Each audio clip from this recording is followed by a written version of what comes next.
अगर आप एक सुबह सोकर उठें और आपको पता चले कि आपका वोट देने का अधिकार, आपकी आवाज एक कंप्यूटर प्रोग्राम ने चुपचाप आपसे छीन ली है।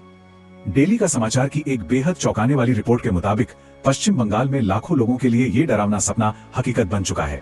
आज हम इसी पूरी कहानी की तह तक जाएंगे। यही गुस्सा, यही बेबसी 2 अप्रैल 2026 को पश्चिम बंगाल के मालदा जिले में भड़के उस जन सैलाब के पीछे की वजह थी। ये कोई मामूली विरोध प्रदर्शन नहीं था, नहीं, ये वो चिंगारी थी जिसने पूरे देश में एक बड़े सवाल को जन्म दे दिया। आइए देखते हैं कि उस दिन असल में हुआ क्या था। हर कहानी की एक शुरुआत होती है और इस कहानी की शुरुआत हुई मालदा की सड़कों से। चलिए उस दिन की घटनाओं पर वापस चलते हैं जिसने इस पूरे विवाद को सबके सामने लाकर रख दिया। तारीख थी 2 अप्रैल 2026। मालदा में माहौल बेहद तनावपूर्ण था, लेकिन सड़कों पर कोई पेशेवर प्रदर्शनकारी नहीं थे। रिपोर्ट बताती है कि ये हम आप जैसे आम लोग थे, किसान जो अपनी जमीन पर पसीना बहाते हैं, शिक्षक जो देश का भविष्य बनाते हैं, और छोटे मोटे दुकानदार। वो गुस्से में थे। गुस्से में इसलिए क्योंकि उनका सबसे पवित्र लोकतांत्रिक अधिकार उनसे बेरहमी से छीन लिया गया था। उनकी हताशा इतनी ज्यादा थी कि उन्होंने 7 न्यायिक अधिकारियों को पूरे 9 घंटे तक बंधक बनाए रखा।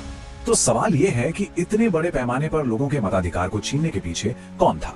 जवाब किसी राजनीतिक चेहरे में नहीं, बल्कि कोड की कुछ लाइनों में छिपा है। चलिए उस एल्गोरिदम का पोस्टमार्टम करते हैं जिसने लाखों लोगों की तकदीर का फैसला कर दिया। ये सब कुछ शुरू हुआ नवंबर 2025 में विशेष गहन पुनरीक्षण यानी SIR नाम की एक प्रक्रिया से। कागज पर तो इसका मकसद बहुत अच्छा लग रहा था, वोटर लिस्ट को साफ करना और अवैध आप्रवासियों को हटाना। लेकिन जैसा कि रिपोर्ट बताती है, इसका असली असर कहीं ज्यादा भयावह और खतरनाक था। जब 28 फरवरी 2026 को फाइनल लिस्ट सामने आई तो आंकड़ा देखकर सब सन्न रह गए। रिपोर्ट के मुताबिक कुल 91 लाख मतदाता इस पूरी प्रक्रिया से प्रभावित हुए। एक पल रुककर इस संख्या के बारे में सोचिए, 91 लाख। और सबसे परेशान करने वाली बात जानते हैं क्या थी? ये फैसला किसी इंसान ने नहीं बल्कि एक सॉफ्टवेयर ने अपने आप लिया था।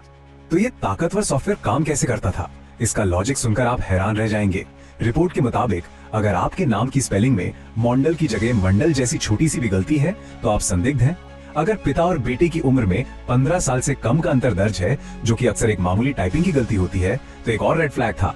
और सबसे खतरनाक बात, इन नियमों को एक ऐसे सॉफ्टवेयर ने लागू किया जिसे कथित तौर पर इस्तेमाल से पहले ठीक से जांचा तक नहीं गया था।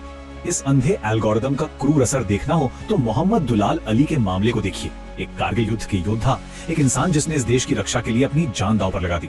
और रिपोर्ट के अनुसार उसी देश ने उन्हें एक सॉफ्टवेयर की गलती की वजह से संदिग्ध नागरिक का तमगा दे दिया। मोहम्मद दुलाल अली की कहानी अकेली नहीं है। जब हमारी टीम ने और दूसरे जांचकर्ताओं ने आंकड़ों की गहराई से पड़ताल की तो कुछ ऐसे पैटर्न सामने आए जो किसी गलती की तरफ नहीं बल्कि एक सोची समझी योजना की ओर इशारा करते हैं। रिपोर्टर कलेक्टिव और ऑल्ट न्यूज के विश्लेषण का हवाला देते हुए रिपोर्ट एक साफ पैटर्न दिखाती है। जिन 10 जिलों में सबसे ज्यादा संदिग्ध मतदाता पाए गए, उनमें से 9 जिलों में 50% से ज्यादा मुस्लिम आबादी है। ये एक ऐसा आंकड़ा है जिसे नजरअंदाज नहीं किया जा सकता और ये इस बात पर गंभीर सवाल उठाता है कि क्या ये एल्गोरिदम सच में निष्पक्ष था? और गहराई से समझने के लिए मुख्यमंत्री ममता बनर्जी के अपने चुनाव क्षेत्र भवानीपुर को ही देख लीजिए। रिपोर्ट के अनुसार इस इलाके में मुस्लिम आबादी करीब 20% है, फिर भी संदिग्ध मतदाताओं की लिस्ट में उनका हिस्सा 52% है। ये भारी असंतुलन इस बात का एक और सबूत है कि कैसे ये पूरी प्रक्रिया कुछ खास समुदायों को निशाना बनाती दिख रही थी। लेकिन बात सिर्फ मुस्लिम समुदाय तक ही सीमित नहीं थी। रिपोर्ट में यह भी पाया गया कि हिंदू दलित शरणार्थी, जिन्हें मतुआ समुदाय के नाम से जाना जाता है, उन पर भी इसका गहरा असर पड़ा। इन इलाकों में बिना माप वाले मतदाता, मतलब वो लोग जिनका नाम सिस्टम में ठीक से दर्ज नहीं था, उनका प्रतिशत राज्य के औसत 4.7% के मुकाबले लगभग दुगना 9.47% था। ये दिखाता है कि कई हाशिए पर मौजूद समूहों को खतरे में डाल दिया गया था। लेकिन कहानी यहीं खत्म नहीं होती।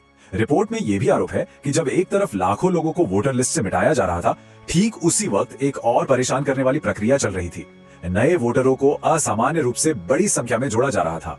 तो यहाँ हमारे सामने एक सिक्के के 2 पहलू हैं। एक तरफ जैसा रिपोर्ट दावा करती है 61 लाख नाम आखिरी लिस्ट से हटा दिए गए और 60 लाख को संदिग्ध बना दिया गया।